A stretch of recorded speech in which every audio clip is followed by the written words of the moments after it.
اعوذ باللہ من الشیطان الرجیم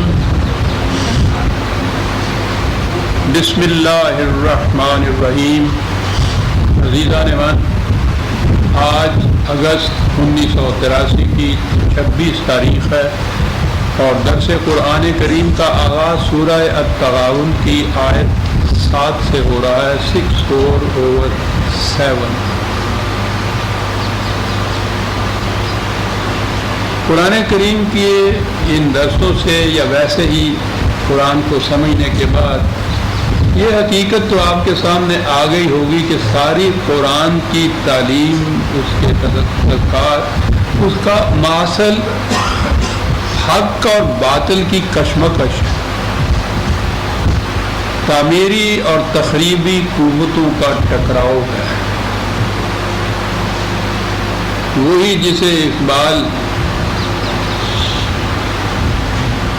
سرار بولہبی کی چراغ مصطفی سے ستیزہ کاری سے تعبیر کرتا ہے۔ تعلیم کا ملخص ہی یہ ہے قرآن کا، اس کے انداز، اس کے اسالیب، اس کی تمثیلات، اس کے استعارات یہ مختلف ہوتے چلے جائیں گے، لیکن اصل نقطہ اس کا یہی ٹکراؤ ہے، تصادم ہے، تزاحم ہے۔ مذہب کی دنیا میں تو چونکہ یہ تصادم یا ٹکراؤ سوال ہی پیدا نہیں ہوتا، وہاں تو زیادہ سے زیادہ ہوتا ہے، یا وہ بھی ہوتا تھا تو مناظرے ہوتے تھے، یہ سوال نہیں پیدا ہوتا تھا۔ تو قرآن میں جہاں یہ چیزیں آئی ہیں، تصادمات یا اس کے بعد ان کے نتائج، تو ان کے لیے آسان تھا کہ اسے وہ آخرت پر اٹھا رکھے۔ تو جہاں جہاں بھی یہ چیز آئی، انہوں نے اس کے معنی، اس کے مفہوم ہی آخرت لے لیا۔ تو اس دنیا کے اندر کچھ اس قسم کا تصادم نہیں، ٹکراؤ نہیں۔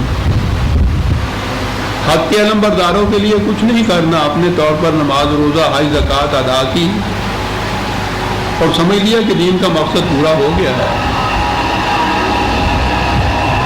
تو اس لیے جہاں ایسے مقام آتے ہیں قرآن کے، وہ بڑے غور طلب ہوتے ہیں کہ عام ہمارے ہاں کے تراجم، تفاسیر ان کو قیامت پر اٹھا رکھتی ہیں، بات صاف نہیں ہوتی اس سے، تو پھر یہ ہے کہ قیامت اور اس سے متعلقات ذہن انسانی سے ماورا کی باتیں ہیں، بس ان کو پڑھ کر آگے بڑھ جانا چاہیے۔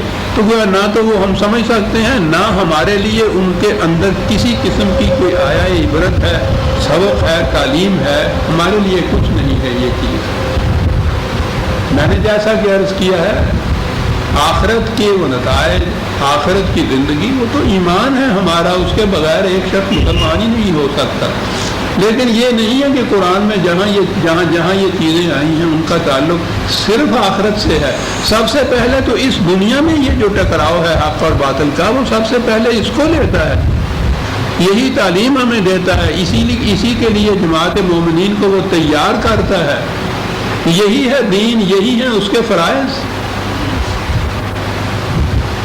اس کی روشنی میں یہ مقام سمجھنے چاہیے جہاں قرآن ان کو بیان کرتا ہے۔ 6 سورت تک ہمارے ہاں یہ جو زیر نظر آئے تھے، وہ یہی چیز تھی کہ رسول اللہ صلی اللہ علیہ وسلم یہ دعوت پیش کرتے تھے اور وہ اس سے انکار کرتے تھے۔ کبھی ایک حجت، کبھی کوئی دلیل، قرآن اس کی بھی میٹ کرتا چلا جاتا ہے، کیونکہ وہ تو خود دلائل و براہین کی بنا پہ ایک چیز کو پیش کرتا ہے نا۔ اس کی آخری منزل ہوتی ہے جہاں پھر وہ ٹکراؤ ہوتا ہے، وہ بھی یہ ٹکراؤ نہیں کرتا جب وہ ان چیزوں سے باز نہیں آتے مخالفت سے، تو وہ ٹکراؤ کے لیے تیار ہو جاتے ہیں، اتر آتے ہیں میدان تک میں۔ تو وہاں یہ صورت نہیں ہے کہ یہ کہیں کہ ہمارا فریضہ تو وعظ و نصیحت کا وہ ہو گیا، ٹھیک ہے بھائی اب تم یہ کرتے ہو کرتے رہو۔ تو وہاں تو اس کا مقابلہ کرنا ہوتا ہے۔ اب یہ جو تاریخ ہے ہماری صدر اول کی، نبی اکرم صلی اللہ علیہ وسلم کے پہلے زندگی کی، یہ ایک لمبا عرصہ ہے جس میں ان لوگوں سے دلائل و براہین کی بنا پر یہ چیز بتائی گئی کہ جو روش تم اختیار کیے ہوئے ہو تمہارے لیے بھی تباہی کا موجب ہے، انسانیت کے لیے بھی یہ سوزناک ہے۔ لیکن وہ اب یہ جماعت تعداد میں بھی مختصر تھی، ویسے بھی ساز و سامان کے اعتبار سے بھی بے کسی کا سا عالم تھا، دولت نہیں تھی، عصمت نہیں تھی، ابتدا میں تو مملکت بھی نہیں تھی. تو اس لیے ان کے ذہن میں جب یہ کہتے تھے کہ اس روش کا نتیجہ تمہاری تباہی ہوگا تو وہ اس کو مذاق سمجھتے تھے. عام معیار کے مطابق ان کی سمجھ میں بات ہی نہیں آتی تھی کہ یہ بھی ہو سکتا ہے کبھی ہماری تباہی اور ان لوگوں کے ہاتھوں.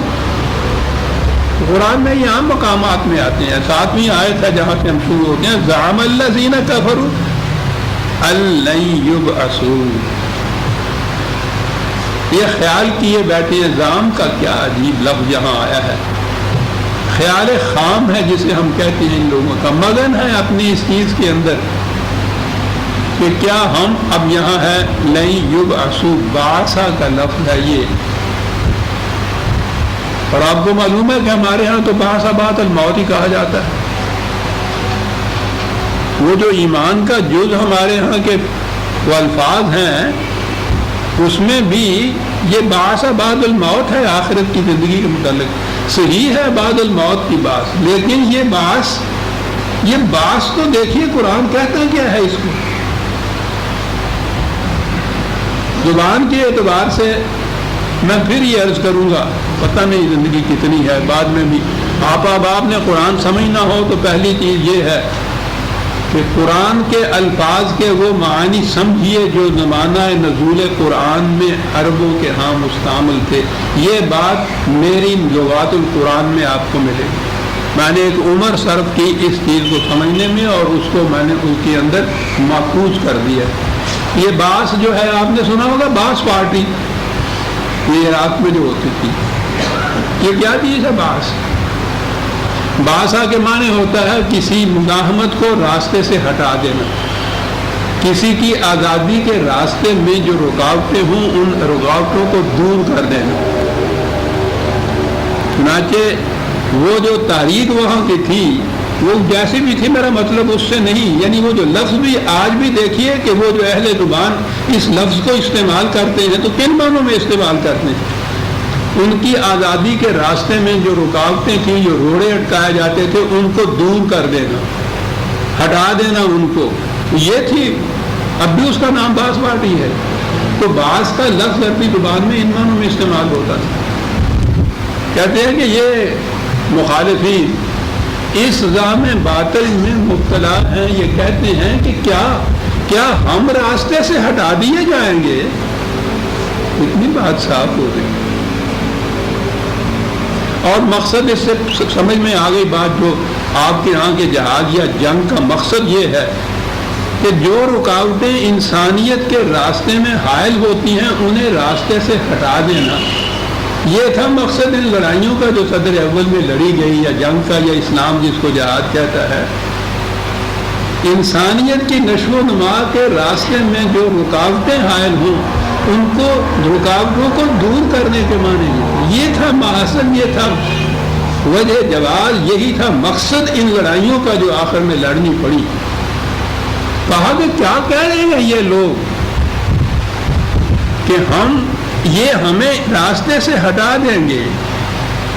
دیکھیے تو صحیح، قل بلاؤ وربی، کتنا حتم و یقین ہے. ذرہ نا چیز و تعمیر بیابان نگر، مٹھی بھر سی جماعت ہے لیکن کہنے والا تو خدا ہے. الفاظ دیکھیے، زبان کے اعتبار سے بھی آپ اس مقام پہ یہ کچھ زیادہ عربی جاننے کی ضرورت نہیں ہوتی قرآن سمجھنے کے لیے. بڑی آسان زبان میں یہ قل، رسول اعلان کر دو ان کو، بلاؤ ایسا ہو کر رہے گا. وربی، میرا خدا اس کی شہادت دیتا ہے کہ ایسا ہو کر رہے گا. بلاؤ وربی، کیا ہو کر رہے گا؟ لتبعثن، تم یقیناً اس راستے سے ہٹا دیے جاؤ. تم انسانیت کے راستے روک کر ہمیشہ کے لیے کھڑے نہیں رہ سکتے، تم ہٹا دیے جاؤ گے راستے. کیا بات ہے صاحب، کن حالات میں یہ دعویٰ کیا جا رہا ہے. پناہ آج کی اصطلاح میں سمجھ لیجئے، مدینے میں پناہ گزینوں کی ایک مٹھی بھر کی جماعت ہے رہنے کو ٹھکانہ تک بھی نہیں ہے۔ اس زمانے میں یہ دنیا بھر کی مخالفتوں کا ہجوم سامنے، اور ان سے کہا جائے گا کہ کیا تم سمجھتے ہو کہ تمہیں راستے سے نہیں ہٹایا جائے گا؟ یقیناً ہٹایا جائے گا، اور میرا خدا اس کی شہادت دیتا ہے کہ ایسا ہو کر رہے گا۔ ثم لَتُنَبَّئُنَّ بِمَا عَمِلْتُمْ، اور پھر وہاں تمہیں بتایا جائے گا کہ تمہاری تخریبی کارروائیاں کیا کر رہی تھی۔ تو اب عزیزان ایمان کے دیکھیے، یہ راستے سے ہٹانا، اس کے بعد یہ بتانا کہ تمہارے ان تخریبی اعمال کا نتیجہ کیا ہے، یہ تو اس دنیا کے اندر یہ سارا کچھ تھا، اور یہ ہو کر رہا، ہٹائی گئی یہ ساری قوتیں راستے سے ہٹائی گئی، انسانیت کی راہیں ہموار کر دی گئی، خدا کی طرف جانے والے راستے میں جو بھی یہ جتنے جس قسم کی رکاوٹیں تھیں ان کو ہٹا دیا گیا، اور پھر انہیں یہ جو ہے بتا دیا جائے گا، یعنی نتائج بتا دیں گے۔ اور آگے ہے، تم اس جماعت کو سامنے اپنے رکھ کے یہ کہتے ہو کہ یہ تو بڑا دشوار گزار مرحلہ ہے، ناممکن العمل، ایسا کہ ذالک علی اللہ یسیر، خدا کے نظام، اس کے قانون کے نزدیک یہ بڑی آسان بات ہے، کچھ مشکل نہیں ہے۔ اس لیے کہ حق تو خود اپنے اندر اتنی قوت رکھتا ہے، بس کوئی لے کے اس کو اٹھے صحیح، اور پھر آپ دیکھیے کہ جس طرح سے وہ کہتے ہیں یہ جھاڑو پھیر کے رکھ دیتا ہے، اللہ یسیر۔ لہذا جماعت مومنین سے یا ان سے کہا کہ ان سے ہی کہا، اگر بچنا چاہتے ہو اس تباہی سے، فآمنوا باللہ ورسولہ والنور الذی انزلنا، تو پہلی چیز یہ ہے کہ ایمان لاؤ اللہ کے اوپر اور اس کے رسول کے اوپر، اور اس نور کے اوپر جو اس نے نازل کیا ہے۔ قرآن مجید میں خود قرآن کے لیے نور کا لفظ آیا ہے، اس سے جامع تر لفظ کیا ہو سکتا ہے؟ یخرجکم من الظلمات الی النور، ویسے بھی کہا گیا ہے کہ مقصد اس کا یہ ہے کہ نوع انسانی کو تاریکیوں سے نکال کر روشنی میں لے آئے، بڑی جامع چیز۔ خود قرآن روشنی ہے، نور ہے، اور نور کے ساتھ تشبیہ دینے میں تو بڑی بڑی چیزیں اس کے اندر آ جاتی ہیں۔ نور جو خود روشن ہوتا ہے وہ اس کا محتاج نہیں ہوتا کہ اس کو دکھانے کے لیے کوئی خارج سے روشنی آنی چاہیے، یہ بتانے کے لیے کہ یہ سورج ہے کسی چراغ کی ضرورت نہیں ہوتی۔ آفتاب آمد دلیل آفتاب، ہر روشن چیز اپنے وجود کے لیے خود ایک ثبوت اور دلیل ہوتی ہے، اور پھر وہ دوسروں کو روشنی عطا کرتا ہے، رہنمائی دیتا ہے، تاریکیوں سے نکال کے روشنی کی طرف لے آتا ہے۔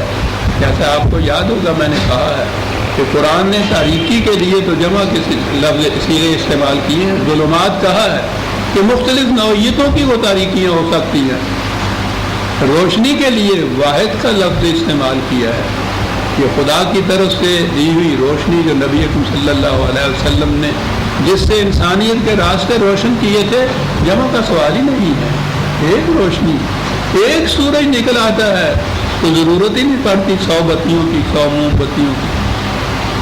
والنور الذی انزلنا واللہ بما تعملون خبیر، اور یہ چیز خدا کے قانون مکافات کی نگاہوں میں ہے کہ تم کیا کرتے ہو، تمہارے مخالفین کیا کرتے ہیں۔ اور دیکھیے یوم یجمعکم لیوم الجمع، جس دن تمہیں اکٹھا کیا جائے گا، آمنے سامنے آؤ گے تم ایک میدان کے اندر۔ اب یہاں بھی میں نے کہا ہے کہ ہمارے ہاں مذہب کے پرستے اس میں اس کو بھی قیامت کا اجتماع کہا جاتا ہے کہ وہاں جب تم آؤ گے تو دیکھیے تو صحیح کہ کاہے کے لیے وہ کہتا کہ آؤ گے۔ ذالک یوم التغابن، یہ لفظ ہے تغابن، جس سے یہ سورت کا نام بھی سورہ تغابن رکھا گیا ہے۔ تغابن بات صاف کر دی ہے اس نے۔ تغابن، غبن کا لفظ تو آپ نے سنا ہوگا، ہماری زبان میں بھی استعمال ہوتا ہے، لیکن وہ ذرا سے الگ مفہوم میں ہوتا ہے، یا اس کا ایک گوشہ ہوتا ہے، ہمارے ہاں تو غبن کرتے ہیں نا کہ وہ غبن کر گیا، اس کا مال سارے کا سارا مال ہی غبن کر گیا، جس کو کہتے ہیں کہ ختم ہی کر دیا. اس کے معنی ہوتا ہے کم کر دینا، کمی کے معنوں میں ہوتا ہے یہ لفظ استعمال. تغابن جو ہے وہ یہ کہ کس میں کتنی کمی رہ گئی ہے. وہ جو تصادم ہوگا یوم الجمع، جب یہ لشکر آمنے سامنے آئیں گے، اکٹھے ہوں گے، تو اس وقت یہ ٹیسٹ ہو جائے گا. ابھی تو اپنے نظام میں وہ سمجھے بیٹھے ہیں کہ ہم اتنے بڑے طاقتور ہیں. بہرحال تم بھی میدان میں جاتے ہو تو یہی سمجھ کے مقابلہ کر لیں گے. تو میدان جنگ ہے ایسا مقام جہاں پتہ چل سکتا ہے کہ کس میں کتنی کمی رہ گئی ہے. انسانی دنیا کے معاملات میں رہو تو پھر ایک دوسرے کی کمی کر دینا معاملے کے اندر، یہ جرم ہوگا. لیکن یہاں جو آیا ہے کہ جب یہ یوم الجمع جو ہے، جب یہ لشکر آمنے سامنے ہوں گے، اکٹھے ہوں گے، تو وہاں ٹیسٹ یہ ہوگا کہ کس میں کتنی کمی رہ گئی تھی. کیا بات ہے صاحب قرآن. اگر اس قسم کا ٹیسٹ نہ ہو تو پتہ ہی نہیں چل سکتا انسان کو کہ میرے اندر کمی کتنی ہے، قوت کتنی ہے، اور مقابلے کے وقت ایک کمی ہوگی یا زیادہ ہوگا. یہ کمی یا زیادتی جو ہے آپ جانتے ہیں اس کو کہتے ہیں ریلیٹو ٹرم. یعنی کوئی ایک پیمانہ ہونا چاہیے نا. 100 اگر آپ پیمانہ رکھیں گے تو 90 کہیں گے کہ 10 کم ہے، 110 کہیں گے تو کہیں گے 10 زیادہ ہیں. کس سے 10 کم ہے؟ 100 سے 10 کم ہے، 100 سے 10 زیادہ ہے. اس کو کہتے ہیں اضافی یا ریلیٹو ٹرم جو ہے. یہ چیز جو تغابن کا لفظ قرآن لایا ہے وہ یہ چیز ہے کہ یہ ریلیٹو چیز ہے. تمہیں مقابل کے فری کے مقابل کے سے تقابل جب ہوگا، تصادم ہوگا، تو معلوم ہو جائے گا کہ تم میں اس کے مقابلے میں کچھ کمی ہے یا ان میں تمہارے مقابلے میں کچھ کمی رہ گئی. اور آپ جانتے ہیں کہ قرآن کا تو یہ قانون مکافات جو ہے، نتائج مرتب کرنے کا اصول وہ ہے میزان. ثقلت موازینہ و خفت موازینہ، ترازو کے 2 پلڑے. کون سا بوجھ، کون سا پلڑا جھکتا ہے، کون سا پلڑا ہے جس میں کمی رہ گئی ہے وزن کی. وہ دیکھیے وہی تغابن کا لفظ کمی کے معنوں کے اندر یہاں بھی آ جاتا ہے. یہ جو یوم تغابن ہے، وَمَن يُؤْمِن بِاللَّهِ وَيَعْمَلْ صَالِحًا يُكَفِّرْ عَنْهُ سَيِّئَاتِهِ وَيُدْخِلْهُ جَنَّاتٍ تَجْرِي مِن تَحْتِهَا الْأَنْهَارُ خَالِدِينَ فِيهَا أَبَدًا ذَلِكَ الْفَوْزُ الْعَظِيمُ. وہ لوگ جو خدا کی عطا کردہ صداقتوں پر یقین رکھتے ہیں اور پھر وہ ایسے اعمال سرزد ہوتے ہیں ان سے، وہ پروگرام جو خدا نے عطا کیا ہوا ہے. یہ صالحاً بڑا جامع لفظ ہے قرآن میں جو آتا ہے. ایک تو یہ جو مادہ اس کا ہے جس سے صلح کا بھی لفظ نکلتا ہے، اس کے معنی ہمواریاں ہوتا ہے، ناہمواریوں کو دور کر دینے والے. اور صلاحیت ہمارے ہاں جو لفظ آیا ہے، صالح وہ عمل ہوگا جو انسانیت کی صلاحیتوں کو بروئے کار لائے، ان میں نشو و نما پیدا کرے. سوال تو سارا ان صلاحیتوں کے ٹکراؤ کا تھا نا جو اس میدان میں آیا ہے. وہاں دیکھا جائے گا تو جو جماعت خدا کے قوانین کی صداقتوں پر یقین رکھے گی اور انہوں نے وہ کام کیے ہوں گے جن سے ان کی صلاحیتیں برومند ہو گئی ہوں گی، تو اگر ان میں کوئی کمی رہ گئی ہوگی، وہی پلڑا جو جھکتا اور اٹھتا ہوا ہے، تو یہ جو ان کی صلاحیتوں کی زیادتی ہے، یہ جو ادھر سے انہوں نے یہ اپنے ہاں وزن یا قوتیں اکٹھی کی ہیں، ان کا نتیجہ یہ ہوگا کہ وہ جو کہیں کوئی لغزش پاک کی تھوڑی بہت کمی رہ گئی ہے تو وہ کمی جو ہے اس کا نقصان مٹ جائے گا. یاد رکھیے قرآن انسانوں کو معصوم نہیں گردانتا کہ کسی سے کوئی لغزش ہونے ہی نہ پائے. لغزش تو ہو جاتی ہے لیکن اس کے بعد اس لغزش کی وجہ سے جو کمی آ جاتی ہے، نقصان ہو جاتا ہے، اس کی تلافی کا راستہ بھی اس نے بتا دیا ہے. اور تلافی کا راستہ یہ ہے کہ اگر حسنات جو ہے وہ سیئات کے نقصان کا ازالہ کر دیتی. طریقہ یہ ہے کہ کہیں کوئی کام ایسا ہوا ہے جس سے کمی واقع ہو گئی ہے تمہاری صلاحیتوں میں، تو اس قسم کے کام کرو کہ جن سے وہ کمی بھی پوری ہو جائے اور پھر آگے بھی تم بڑھ جاؤ. وہ بیماری کے بعد کنویلیسنٹ کی سٹیج جو ہوتی ہے، بیماری کی وجہ سے جو کمزوری آ جاتی ہے، اس میں آپ دیکھیے گا کہ پھر وہ طاقتور غذائیں بھی، طاقتور دوائیاں بھی.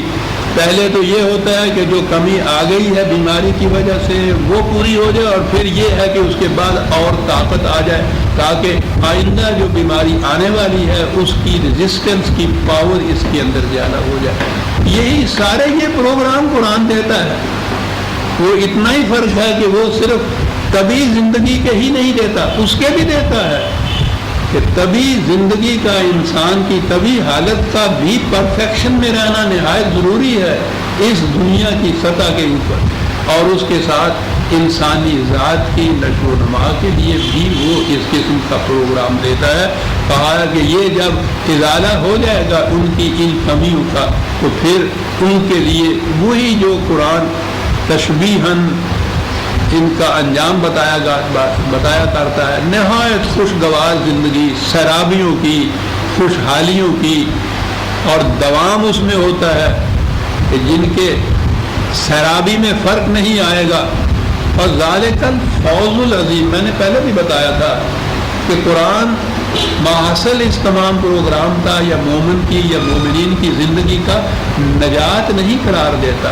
میں نے بتایا تھا نا کہ نجات کے معنی ہوتے ہیں کسی عذاب میں مبتلا یا کسی مصیبت میں مبتلا ہونے والے کو اس مصیبت سے چھڑا دینا. تو یہ تو ایک نیگیٹو ورچو ہے، بیماری کا علاج ہو جانا. وہ تو بیماری گئی ہے صرف، اس میں وہ طاقت اور توانائی نہیں آئی ہے.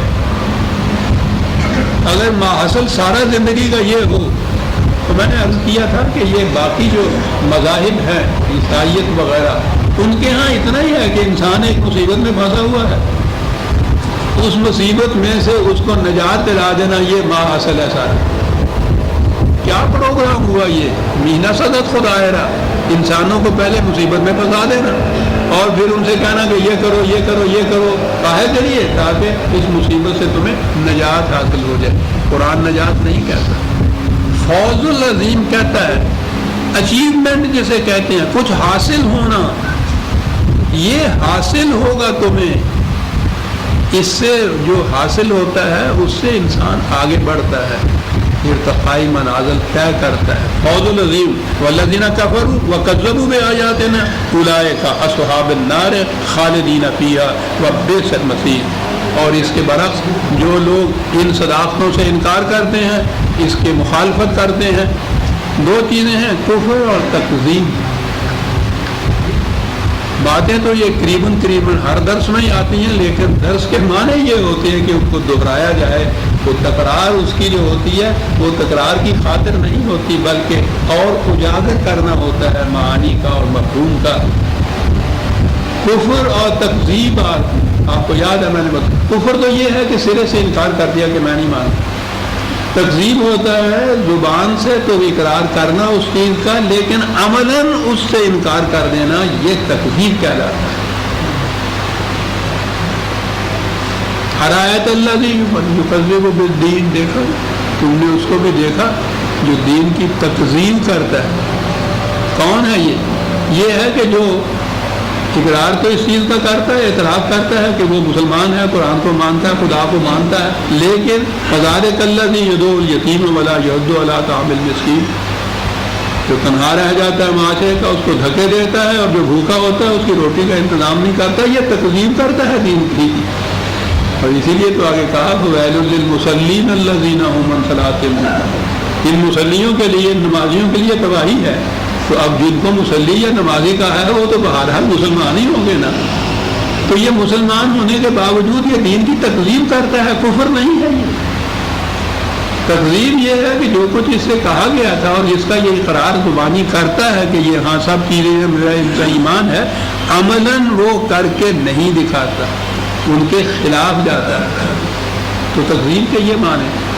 تو یہ لوگ جو سرے سے انکار کرتے ہیں ان صداقتوں سے یا زبان سے اقرار کرتے ہیں عملاً اس کی تکذیب کرتے ہیں, ان کو جھٹلاتے ہیں. اولئک اصحاب النار خالدین فیہا, ان کا انجام تباہی ہے, اس دنیا میں بھی تباہی ہے, آخرت میں بھی تباہی ہے. وبئس المصیر, وہ آخری مقام پناہ کا جسے آپ کہتے ہیں نہایت برا مقام ہے ان کے لیے. ما اصاب من مصیبت الا باذن اللہ. اب یہاں پھر ایک لفظ آ گیا. عام ترجمہ آپ کہیں گے کہ کوئی مصیبت نہیں آتی انسان کے اوپر سوائے اللہ کی اجازت کے. اللہ اجازت دیتا ہے مصیبت کو تو وہ آتی ہے, تو وہ تو اللہ کی اجازت سے جو آ گئی ہے, پھر یہ کیا کر سکتا ہے اس کے لیے؟ اگر یہ اس کا کوئی مدافعت کرتا ہے, علاج کرتا ہے, یہ تو جنگ ہو گئی خدا کے ساتھ. اس نے تو کہا ہے مصیبت پہ جاؤ اس کی طرف, اور یہ اس کو روک رہا ہے, یہ دھکا دے رہا ہے. آ بھی گئی ہے تو اس کا پھر کوئی علاج کر رہا ہے, اور سارے قرآن میں ان کا علاج بتایا ہوا ہے. آپ نے دیکھا یہ کہاں چلی جاتی ہے بات, ایک لفظ کے غلط تصور سے. یہ اذن کے معنی اجازت یا حکم دینا نہیں ہے. کہ پہلی چیز تو یہ دیکھ لیجیے, اصحابہ من مصیبت. ہمارے ہاں تو مصیبت کا لفظ مصیبت کے لیے ہی آتا ہے, اس کا اور ترجمہ میں کیا کروں. بنیادی عربی زبان میں یہ مصیبت کا لفظ ہر واقعہ کے لیے آتا ہے. یہ دیکھیے ما اصابہ یہاں سے ہے, یہ روٹ اس کا واقعہ ہونا. کوئی واقعہ نہیں ہوتا الا باذن اللہ, اور اذن کے معنی ہوتا ہے قانون خداوندی. کائنات میں جو واقعہ بھی عمل میں آتا ہے اس کے لیے قانون مقرر ہے, قانون خداوندی کی روح سے ایسا ہوتا ہے. ہر واقعہ کے لیے ایک قانون مقرر ہے. اگر وہ بنیادی طور پہ آپ دیکھیں, اس کو غور سے سنیے گا, یہ مسئلہ تقدیر کو حل کرے گا. بنیادی طور پہ تو یہ کہا جا سکتا ہے کہ خدا نے ایسا کیا. آگ اس میں انگلی ڈالو تو وہ جلا دے گی, یا آگ کا یہ فریضہ کہ وہ پانی رکھو چولہے پہ تو بوائل ہونا شروع ہو جاتا ہے. ہمارے سامنے تو یہ کاز اینڈ ایفیکٹ کا مسئلہ ہو گیا. آگ کاز سبب, پانی کا کھول جانا اس کا ایفیکٹ, یہ قانون خداوندی ہے. لیکن یہ چیز کہ خدا نے آگ کو بنایا اس طرح سے کہ وہ حرارت دے ہمیشہ, اگر اس اوریجن کے اوپر جائیں گے تو پھر تو خدا نے آگ کو یہ حکم دیا تھا کہ تم نے حرارت وہاں پہنچانی, وہاں ہے یہ چیز. اسی لیے یہ جو امر کا عالم امر ہے, جہاں یہ چیزیں خدا طے کرتا ہے کہ آگ سے کہتا ہے کہ تو نے حرارت وہاں پہنچانی ہے, پانی سے کہتا ہے تو نے پیاس بجھانی ہے, یہ چیزیں جو ہے اس کے لیے ہے یحکم ما یرید. وہاں صرف خدا کی مرضی اختیار چلتا ہے. یہ بات نہیں کہ پہلے کوئی کاز موجود تھا تو پھر آگ نے حرارت وہاں پہنچائی, وہاں یہ بات نہیں ہے. لیکن جب وہ چیز عالم خلق میں آ جاتی ہے, ہماری دنیا میں آتی ہے, تو پھر وہ قانون کو اپنے ساتھ لیے ہوئے آتی ہے. پھر یہ ہر شے یہاں علت اور معلول, سبب اور مسبب, جو جسے آپ کہتے ہیں cause and effect, cause and effect کی دائرے کے اندر ہر شے آ جاتی ہے. یہاں کوئی واقعہ بھی ایسا نہیں ہوتا کہ جو جس کے لیے کاز نہ ہو اور وہ ایفیکٹ معلوم ہو. کتنی بڑی چیز ہے وہ قرآن میں تو متعدد مقامات پہ یہ بتایا ہے یہ چیز کہ ہر واقعہ کا ایک کاز ہوتا ہے, اس کی وجہ سے یہ ایسا ہوتا ہے. اب اگلی بات ہے جس میں واقعی نگاہوں میں نورانیت پیدا کر دیتے ہیں ایسے مقام. وَمَن يُؤْمِن بِاللَّهِ يَهْدِ قَلْبَهُ, جو اس چیز پہ یقین رکھتا ہے, یہ علم حاصل کرتا ہے, تو اس سے اس کی فراست کو ایک روشنی مل جاتی ہے جو معلوم کر لیتا ہے کاز سے کہ اس کا ایفیکٹ کیا ہوگا.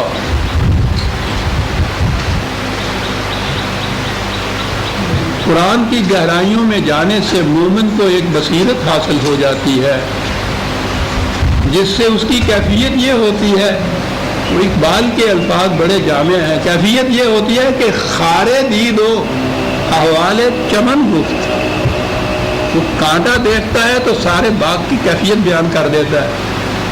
یہ اس قسم کی فراست مومنانہ کیسے حاصل ہوتی ہے؟ یہ علم ہونے کے بعد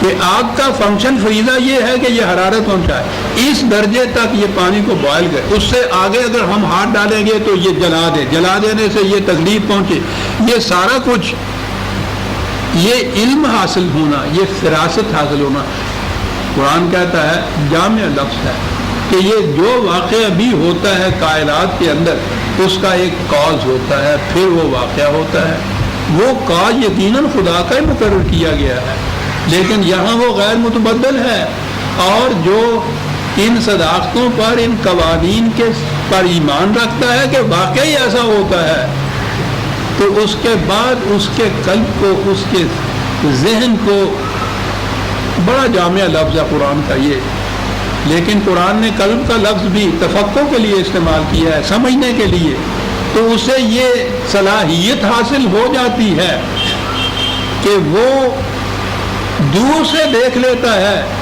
بہت پہلے بھانپ لیتا ہے کہ ایسا کچھ وجود میں آنے والا ہے، کیونکہ وہ اس کال کا نتیجہ جانتا ہے۔ یاد قلب، کیا بات ہے،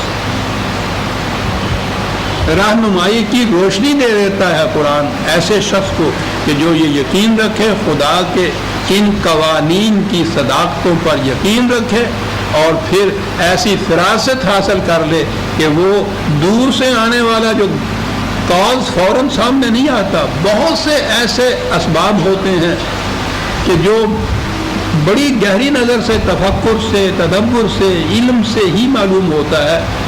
وہ تو عام لوگ ہیں، ہمارے جیسے کہ وہ سامنے آتا ہے تو پتہ چلتا ہے، اور ہمیں تو اس وقت بھی پتہ نہیں چلتا، اس وقت بھی ہم کہہ دیتے ہیں اللہ کی مرضی ایسی تھی، اب کیا کیا جائے، اللہ کا قانون ایسا تھا، نہیں ہم کہتے، اس کے لیے تو علم حاصل کرنا پڑتا ہے۔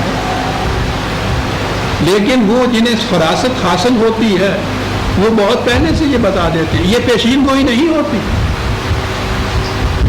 بعد میں سے بات آئی، اذن کا لفظ قرآن نے بارش کے لیے بھی استعمال کیا ہے، بارش خدا کے اذن سے ہوتی ہے۔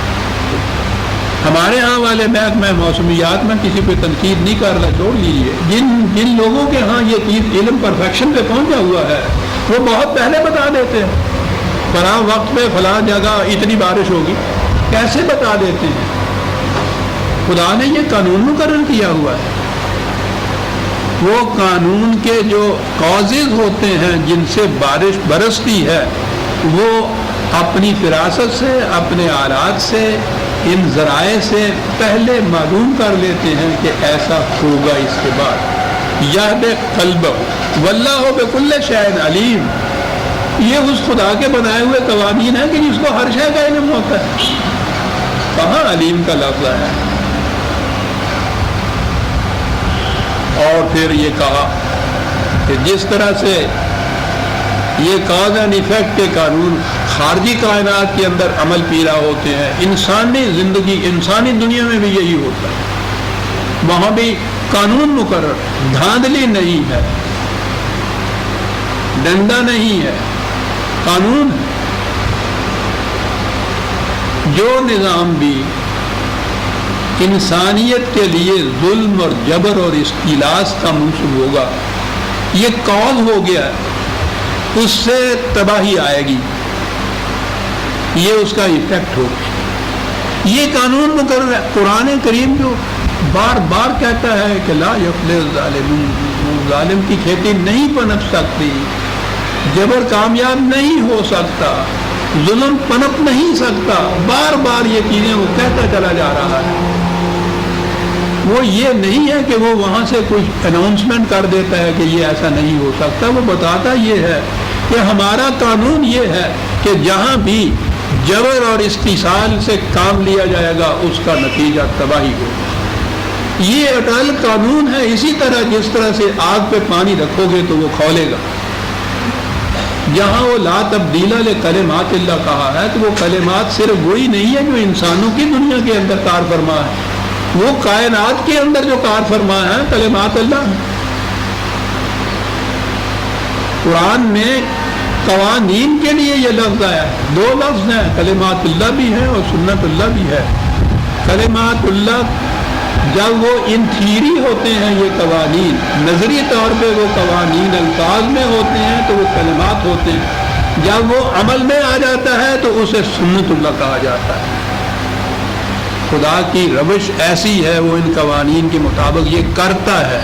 پہلے بتایا ہے کہ یہ نظری طور پہ قانون یہ ہے کہ ظالم کی کھیتی پنپ نہیں سکتی، اور جب ظالم کا انجام تباہی ہوتا ہے تو اسے کہیں گے یہ سنت اللہ کے مطابق ہو رہا ہے۔ کیا الفاظ ہے قرآن کے ساتھ۔ واللہ بکل شیء علیم، اس واسطے اے جماعت مومنین بچنا ہے ان تباہیوں سے۔ اطیعوا اللہ واطیعوا الرسول فإن تولیتم فإنما علی رسولنا البلاغ المبین۔ اطاعت کرو تم اللہ کی اور اس کے رسول، اور اگر تم اس سے اعراض برتو گے تو نہ خدا کا کچھ بگاڑو گے، نہ اس رسول کو ہی کسی قسم کا تم نقصان پہنچا سکو۔ یہ ان کا کاروبار نہیں ہے کہ اس سے ان کا مندہ پڑ جائے گا، نقصان ہو جائے گا، بالکل نہیں۔ رسول کے ذمے ہر جگہ یہ کہا ہے کہ کہا یہ ہے خدا نے کہ ہم نے دونوں راستے انسانوں کے سامنے واضح کر دیے، غلط بھی اور صحیح بھی۔ انسان کو اختیار دیا کہ ان میں سے کون سا راستہ جی چاہے اختیار کر لے۔ رسول کے ذریعے سے یہ چیز واضح کی، یہ جو راستے واضح کرنے ہیں وحی کے ذریعے۔ رسول کا فریضہ یہی ہے کہ وہ چوراہے پہ کھڑا ہو کے یہ سائن پوسٹ نصب کر دیتا ہے کہ یہ راستہ ادھر جاتا ہے اور یہ ادھر جاتا ہے، جسے کہتے ہیں پہنچا دینا اس بات کا، اس قانون کا۔ یاد رکھیے خدا نے ہر جگہ یہ کہا ہے کسی قانون کی خلاف ورزی سے گرفت نہیں کی جا سکتی تا وقت کہ اس کا قانون کو پہلے پہنچا نہ دیا جائے۔ تو وہ کہتا یہ ہے کہ رسول کا فریضہ یہ نہیں ہے کہ لوگوں کو زبردستی پکڑ کے سیدھے راستے کے اوپر چلاتا جائے۔ یہاں زبردستی کا کام نہیں ہے، یہ وہاں آیا ہے لا اکراہ فی الدین، جہاں کا ہے لقد تبین الرشد من الغی۔ راستے تو ہم نے واضح کر دیے ہیں۔ اب یہ دیکھیے جو راستوں کا واضح کرنا ہے، جبر سے، ظلم سے، ڈنڈے سے جو چیز کی جائے گی وہ راستے واضح نہیں کیے جاتے۔ وہاں تو ایک اپنا حکم ہوتا ہے، اس کے مطابق چلایا جاتا ہے دوسروں کو۔ خدا یہ نہیں کرتا، وہ خود کہتا ہے کہ میں بھی زبردستی کسی کو نہیں چلاتا راستے پہ۔ رسول سے کہتا ہے کہ تیرا کام بھی یہ نہیں ہے کہ تو زبردستی چلائے لوگوں کو راستے کے اوپر۔ میرا کام تھا کہ میں واضح طور پہ قوانین دے دوں کہ یہ غلطی، یہ تباہی کی طرف جائے گا راستہ، یہ راستہ سلامتی کی طرف جائے گا۔ تیرا کام یہ ہے کہ وہ تو وہاں ان کو بتا دے کہ یہ دو راستے ہیں، تیرا کام یہ نہیں ہے کہ زبردستی ان کو چلائے راستے کی اوپر۔ وَإِنَّمَا عَلَىٰ رَسُولِنَا الْبَلَاغُ الْمُبِينُ، اور یہ کہا کہ یہ پھر جو ہم بار بار کہہ رہے ہیں کہ ایسا ہو کر رہے گا، اللہ لا الہ الا ہو، کائنات میں اقتدار خدا کے قوانین کے سوا کسی کا نہیں، یہ صاحب مقتدر کے ہیں، کوئی اور اتھارٹی نہیں ہے، کسی کی سپریمیسی اور سورنٹی نہیں ہے۔ اس لیے ہم جو اپنے قوانین کے متعلق کہتے ہیں وہ ہو کر رہے گا، کوئی طاقت ایسی نہیں کائنات میں کہ جو ان کو الٹا سکے۔ اللہ لا الہ الا ہو۔ اور ہمارے یہاں پھر آپ دیکھیے وہ ترجمے میں خدا کے سوا کوئی نہیں جس کی پرستش کی جائے، وہی ٹکراؤ اور تصادم کا تصور نکل جائے تو پھر ان الفاظ کے معنی پھر یہ ہو جاتے ہیں اللہ وعلی اللہ فلیتوکل المؤمنون۔ اور آگے یہی ہے کہ پھر مومن اللہ پر توکل کرتے، اور پھر توکل کے معنی آپ کو پتہ ہی ہے، توکل پر خدا میں نے کہا۔ ہمارے بزرگوں کے بڑے بڑے قصے آ رہے ہیں سب، وہ وقت یاد آ جاتا ہے جہاں یہ قصے پڑھتے تھے جناب کہ وہ چلے گئے، مولانا صاحب نام نہیں لیتا، تنقید ہو جائے گی، گھر میں کچھ نہ چھوڑا، 6 مہینے باہر رہے، بال بچے گھر میں تھے، گھر میں واپس آئے، بیوی سے پوچھا کہ کیسے گزارا کیا 6 مہینے؟ کہنے لگی کہ یہ بھینس تھی تو اس کا دودھ دوہتے تھے ہم، بچے چارہ وارہ لے آتے تھے، دودھ بیچ کے میں گزارا کرتی رہی، بچوں کو پالتی رہی۔ کہنے لگی اچھا یہ ہوا، تو میں بھی نہیں سمجھا کہ میری اس بزرگی میں کمی کیوں رہ گئی۔ پھر دوبارہ جب حکم ہوا جانے کا تو سب سے پہلے اس بھینس کو ذبح کر دیا کہ یہ میرے توکل کے راستے میں حائل ہو رہی ہے، یہ ہوتا ہے توکل۔ اور وہاں یہ ہے نبی اکرم صلی اللہ علیہ وسلم نے جو فرمایا کہ اونٹ کہاں ہے؟ کہتے باہر چھوڑایا ہوں۔ کہنے لگے کیسے چھوڑا؟ کہنے لگے وہاں چھوڑ دیا توکل ہوگا۔ کہنے لگے پہلے اس کو رسی سے باندھ کے آ تو پھر توکل کر۔ یہ ہوتا ہے، یہ یقین کہ رسی سے باندھا ہوا اونٹ نہیں بھاگے گا، یہ توکل ہے کہ خدا کا قانون اتنا محکم ہے کہ اس کے مطابق کچھ کیا جائے تو اس کے خلاف نہیں ہو سکتا، اسے توکل کہتے ہیں۔ حضرت عمر رضی اللہ عنہ نے کہا تھا کہ وہ رزق کی تلاش کرتے ہیں، ان کہاں توکل بخدا۔ کہنے لگے کہ پہلے دانا بیج ڈالو زمین میں اور پھر توکل کرو خدا کے اوپر، اس کی قانون کی محکمیت۔ فَلْيَتَوَكَّلِ الْمُؤْمِنِينَ، اور اس کے راستے میں بڑا صبر آزما راستہ ہے، حق کے راستے میں اٹھ کے کھڑے ہونا ہے، یہ شہادت گاہ الفت میں قدم رکھنا ہے۔ کہا سب سے پہلے اس راستے میں تمہارے بیوی بچے حائل ہوں گے، اگر وہ تمہارے ہاں ہم آہنگ نہیں ہے تمہارے مقصد سے۔ آپ کو معلوم ہے نا کہ اس مقصد کے لیے یہ جو باطل کے خلاف نبرد آزمائی تھی، اس مقصد کے لیے جو پہلا قدم تھا مالی ایثار اور قربانی کا، اس میں یہ کہا تھا نا کہ یسألونک ماذا ينفقون قل العفو، پوچھتے ہیں کہ کتنا دے دے دوسروں کے لیے، کہہ دو کہ جتنا تمہاری اپنی ضرورت سے زائد ہے سب کا سب۔ اب اگر بیوی بچے ہم آہنگ نہیں اس سے تو وہ تو پہلے دن چلا اٹھے تھے کہ کیا کر رہے ہو تم، کل کو مصیبت پڑ گئی ہمارے اوپر، کون اس کے لیے بھگتے گا؟ تم تو چلے جاؤ گے، یہ تم تو چپکے سے بیٹھ جاؤ گے کہ میں نے اللہ کے لیے یہ کچھ کر دیا، جو کیا کرو گے؟ کہا قرآن نے اسی لیے کہا تھا کہ بیوی کے انتخاب کے لیے پہلے یہ دیکھو کہ وہ آئیڈیالوجی میں متفق ہے تم سے یا نہیں۔ میں نے یہ جو ترجمہ کر دیا ہے نا، وہ ہے قرآن نے، مشرک وہ ہے جو تمہارے ساتھ آئیڈیالوجی میں اشتراک نہ کر رہا ہو، وہ کچھ اور ساتھ ملا رہا ہو۔ تو آپ کو پتہ ہے نا کہ مشرکہ سے شادی نہیں کر سکتے، نہ مشرک مرد مشرک عورت سے، نہ مشرک عورت مومن مرد سے۔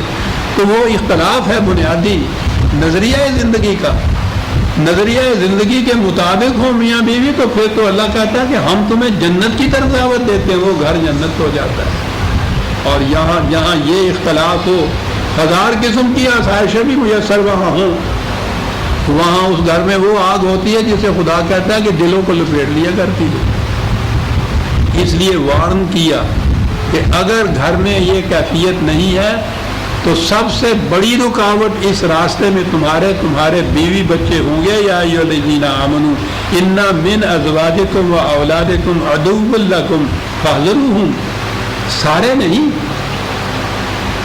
تمام بیوی بچے نہیں۔ قرآن نے تو دوسری جگہ کہا ہے کہ دعا یہ ہے مومن کی کہ یا اللہ ان کو میری آنکھوں کی ٹھنڈک بنا۔ بیوی کے متعلق کہا ہے کہ باعث سکون و راحت ہے تمہارے لیے۔ من ازواجکم، ان میں سے جو ہم آہنگ نہیں ہے تمہارے ان مقاصد حیات کے ساتھ تو ان کی وہ تمہاری دشمن بن جائیں گے، تمہارے مقصد کے دشمن بن جائیں گے۔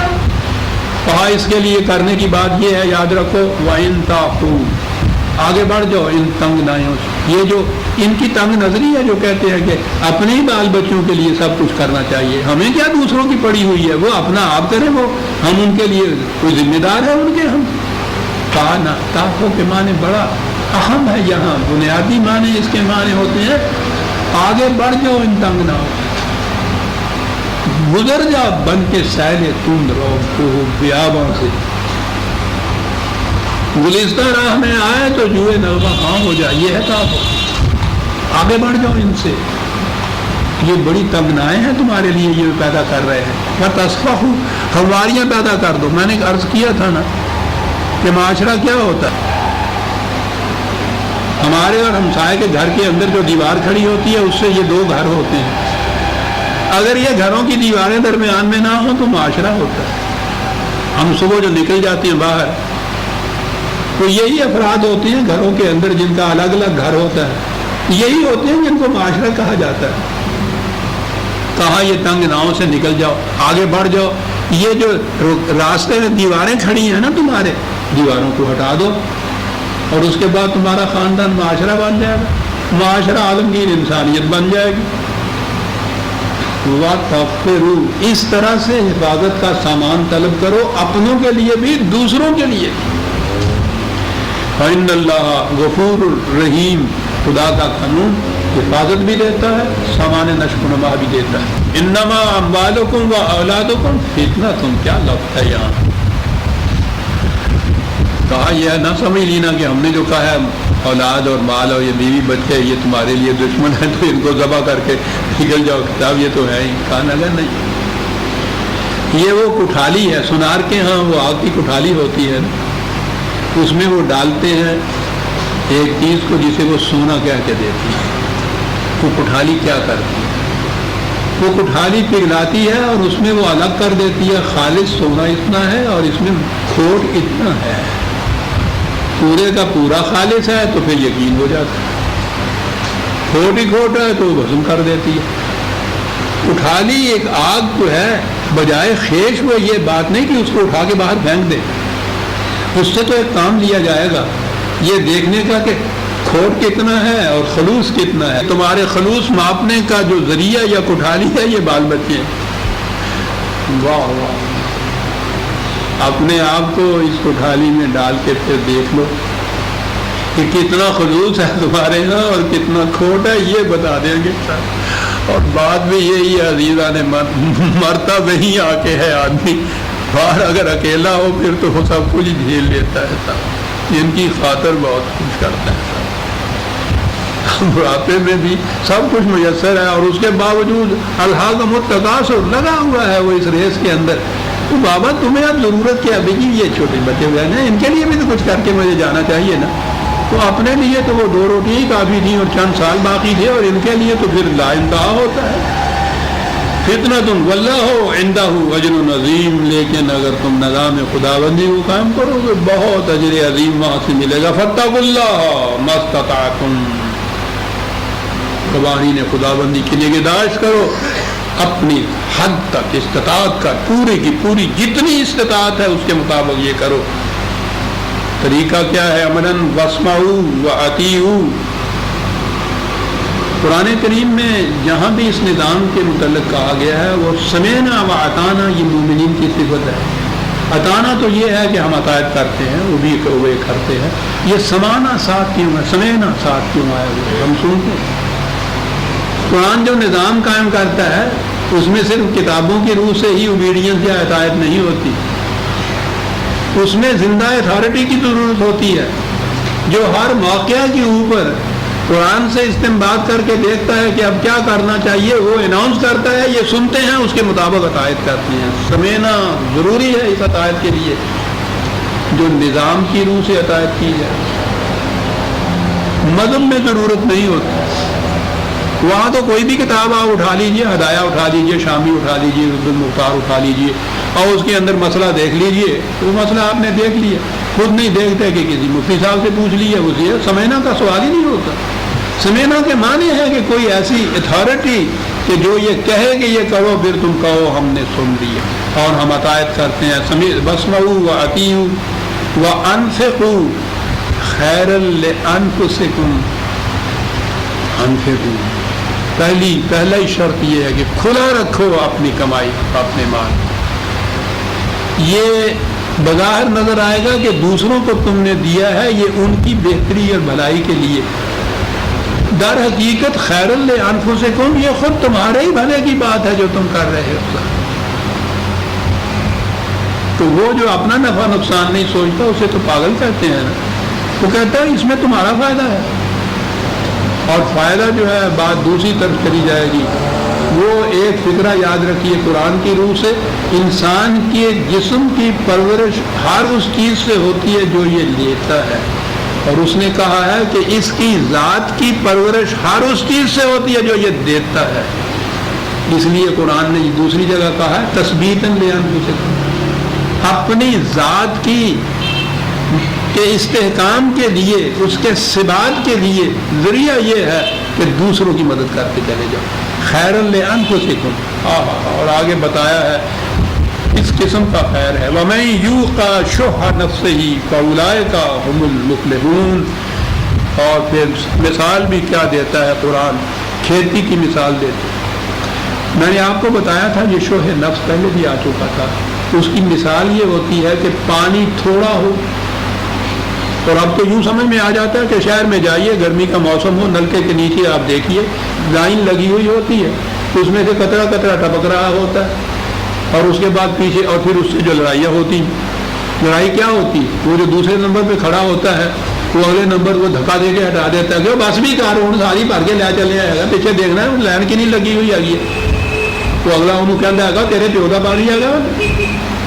یہ جو چیز ہے نا کہ پچھلا اگلے کو دھکا دے کے اپنی بالٹی آگے کر دیتا ہے، اس کو شو کہتے ہیں۔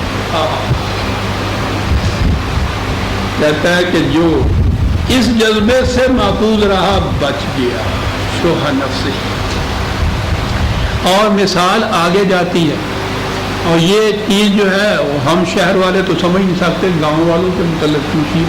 یہ جو پانی جاتا ہے نا کھیتوں کو سیلاب ہونے کے لیے، نہری کھیتیاں ہوتی ہیں، پھر وہ کھال ہوتی ہے، کھال سے آگے پانی جاتا ہے، پھر آپ کو معلوم ہے روز ہوتا ہے کہ پانی کے جھگڑے کے اوپر فساد ہو گیا اور کتنے قتل ہو گئے، تو ہوتا کیا ہے پہلے جو کھیت جس کا آتا ہے نا وہ ذرا زیادہ طاقتور ہے، تو وہ ان کہتے ہیں پان لیا پانی، وہ کھال کو کھود کے اپنے کھیت کی طرف لے جاتا ہے، تو ٹھیک ہے اس کے کھیت کو پانی مل جاتا ہے، جو بھرے گی وہ جو آخر میں ٹیل پہ ہوتی ہیں ان تک پانی نہیں پہنچتا بیچاروں کے اوپر، ان کی کھیتیاں جل جاتی ہیں۔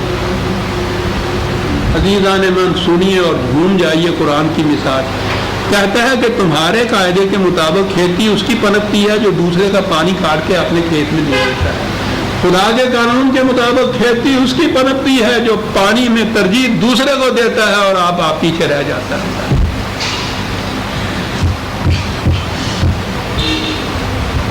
جس کا اس قانون پہ ایمان ہے کہا اس کی کھیتی پنپنے ہم ذمہ دار ہیں، ہم اس کی کھیتی کو پروان چڑھائیں گے۔ اولئک هم المفلحون ان تقرضوا اللہ قرضا حسنا یضاعفہ لکم ویغفر لکم۔ یہ جو دے رہے ہو یہ نہیں ہے تم کسی کو عام خیرات دے رہے ہو، یہ دے رہے ہو قرض دے رہے ہو تم جو ہے۔ آپ کو یاد ہے کہ قرض کے بھی معنی عربی زبان میں کیا ہوتے تھا، کیا عجیب چیز ہے۔ یہ جگالی کرنے والے جانور آپ نے دیکھا ہوگا کہ وہ منہ مارتے چلے جاتے ہیں، کھاتے چلے جاتے ہیں، کھاتے چلے جاتے ہیں، سمجھ میں نہیں آتا کہ یہ کھاتے چلے جاتے ہیں، ایسے پیٹ میں چلا جاتا ہے، کیا بنے گا؟